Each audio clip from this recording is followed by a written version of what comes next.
जय श्री कृष्णा, राधे राधे। माघ मास महात्म्य अध्याय 17 और 18 की कथा सुनेंगे आज। पिछले अध्याय में हमने कांचन मालिनी की कथा सुनी थी। अब आज उससे आगे की कथा सुनेंगे। सर्वप्रथम भगवान का सुमरण करेंगे। सब बोलिए विष्णु भगवान की जय। ओम नमो भगवते वासुदेवाय। ओम श्री कृष्णाय नमो नमः। आइए अब कथा सुनते हैं।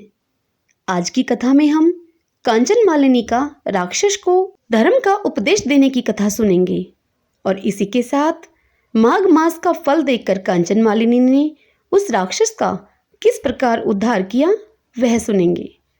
श्री वशिष्ठ जी कहने लगे कि हे राजन, इतनी कथा सुनकर कांचन मालिनी बोली कि हे राक्षस, अब यह तो बताइए कि आपकी यह दुर्दशा कैसे हुई और यह भयंकर राक्षस योनि किस महापाप से आपको प्राप्त हुई है। कांचन मालिनी के इस प्रकार मृदु वचनों को सुनकर राक्षस कहने लगा कि हे तपस्विनी, एक तो आपने मेरे ऊपर बड़ी ही कृपा की है और दूसरे आपके द्वारा बताए गए मार्ग से मेरे पापों की निवृत्ति होती है, इसलिए मैं अपनी कथा का वर्णन आपसे करता हूँ।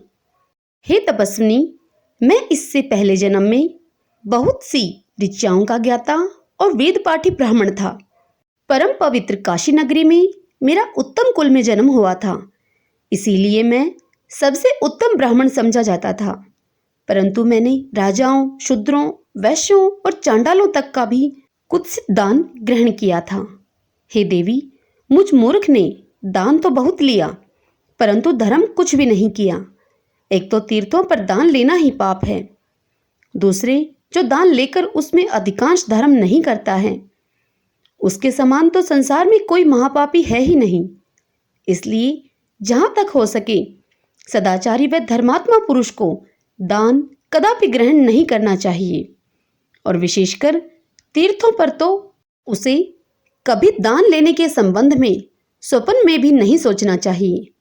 हे भद्रे, चूंकि मैंने तीर्थों पर रहते हुए दान ही ग्रहण नहीं किया था, अपितु मैं दुराचारी वहां पाप कर्मों में भी रहा करता था।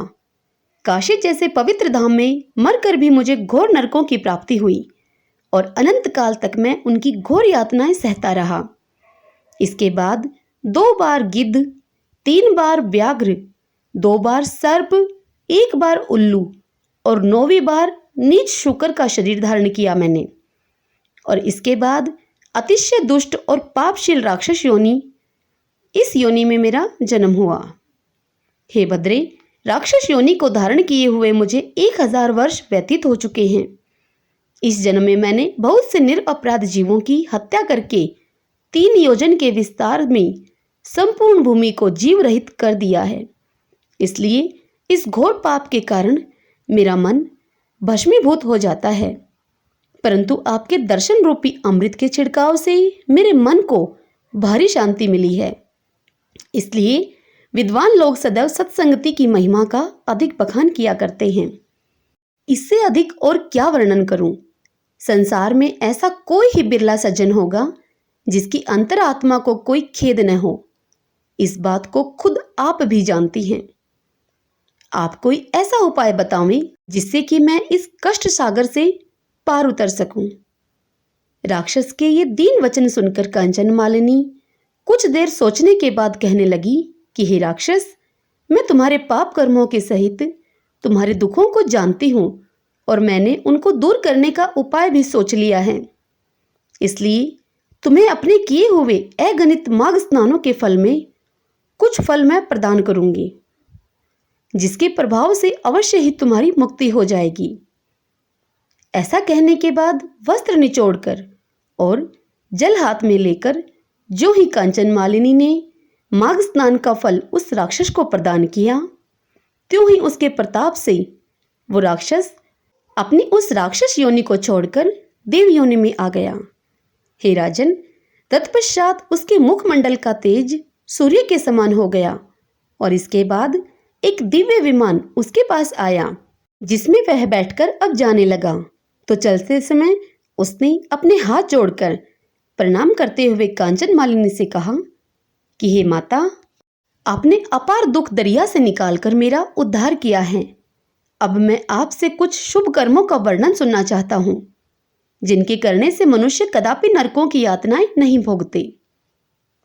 हे राजन, उस दिव्य रूप राक्षस के ये वचन सुनकर भगवती कंचन मालिनी ने कहा कि मैं धर्म उपदेश देती हूं, तुम ध्यान से सुनो। जीवों की हिंसा स्वप्न में भी नहीं करनी चाहिए। कामदेव रूपी दुश्मन पर पूर्ण विजय प्राप्त करके सपने में भी दूसरी स्त्री का सेवन नहीं करना चाहिए। धर्मोपार्जन करते हुए ईश्वर का भजन करना चाहिए। दूसरे के गुण दोषों की चर्चा को त्याग करके सदा सत्य भाषण करें। अस्थि, मांस, रुधिर से प्राप्त इस शरीर को जानते हुए न तो अभिमान करें, न ही स्त्री पुरुषों में अधिक ममता रखना। इस संसार को क्षण भंगुर समझकर योगाभ्यास में लगाते हुए सदा वैराग्य भाव में निमग्न रहना और सपने में भी पाप कर्म में चित्त को न लगाना। हे राजन, कांचन मालिनी के इन वचनों को सुनकर राक्षस ने कहा कि हे परोपकारिणी, तुम्हारा सदा कल्याण हो। जब तक सूर्य चंद्रमा विद्यमान हैं, तब तक कैलाश पर्वत पर निवास कर भगवती पार्वती की सेवा करती रहो। भगवान शंकर के सहित भगवती दुर्गा सदैव तुम्हारे ऊपर प्रेम की वर्षा करते रहें। ऐसा कहते हुए वह राक्षस दिव्य शरीर धारण करके दिव्य विमान में बैठकर स्वर्ग की ओर चल दिया और तपस्विनी कांचन मालिनी आनंद में मगन होती हुई कैलाश पर्वत की ओर चली गई। हे राजन, जिस समय वे दोनों गमन कर रहे थे, उस समय देवताओं ने खुश होकर तुदुम्बी और नगाड़े बजाए और फिर पुष्पों की वर्षा की। इसलिए हे राजन, जो कोई मनुष्य इस अध्याय को श्रवण करेंगे वह समस्त पापों से मुक्त होकर सदगति को प्राप्त हो जाएंगे। श्री सूत जी ने कहा कि हे मुनीश्वरों, इतनी कथा सुनने के पश्चात महर्षि वशिष्ठ जी ने कहा कि हे राजन, दत्तात्रेय जी के द्वारा वर्णन किया हुआ माघ मास महात्म्य मैंने आपको सुनाया है। अब माघ स्नान का फल वर्णन करता हूँ, आप ध्यान पूर्वक सुनिए। माघ स्नान सब यज्ञों से बढ़कर है। जितने प्रकार के दान हैं, उन सबके देने से जो फल प्राप्त होता है, माघ स्नान करने से भी उसी फल की प्राप्ति होती है और ब्रह्मा ज्ञानियों के समान सदगति मिलती है। हे राजन, यदि महापापी मनुष्य भी मकर राशि के सूर्य में माघ के स्नान के पश्चात भगवत भजन और दान करे और अपने शेष जीवन में पापों से बचा रहे और शुभ कर्म वह करता रहे, तो वह सब प्रकार के पाप और संतापों से छुटकर अंत में सदगति को प्राप्त होता है। मेरे इस कथन को आप बिल्कुल सत्य जानो। हे नरपति, माघ के पवित्र मास में किया हुआ तप, दान, जप, भगवान के मंदिर में जाना और भगवान की पूजा, यह सब अक्षय पुण्य फलों को देने वाले हैं। इसलिए मनुष्य को चाहिए कि वह माघ मास में स्नान, दान, जप और तप आदि कार्यों में लगा रहे और पाप कर्मों से बिल्कुल अलग रहे। हे राजन, जो मनुष्य माघ मास में वस्त्र, अन्न, स्वर्ण, भूमि, दीपक व अन्न का दान करता है, वह सब प्रकार के सांसारिक सुखों को भोगता हुआ अंत में स्वर्ग को प्राप्त करता है। हे राजन, जिस तरह प्रज्वलित अग्नि में डाला हुआ काष्ठ का समूह जल जाया करता है, ठीक उसी प्रकार जाने व अनजाने में किया हुआ माघ का स्नान सब पापों को नष्ट कर देता है।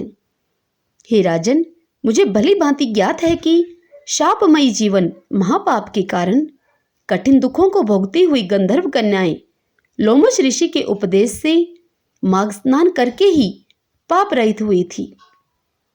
हरि ओम तत्सत। इसी के साथ माघ मास महात्म्य का यह अध्याय यहीं संपूर्ण होता है। इससे आगे की कथा हम अगले अध्याय में सुनेंगे।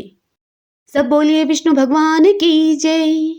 ओम नमो भगवते वासुदेवाय। ओम श्री कृष्णाय नमो नमः।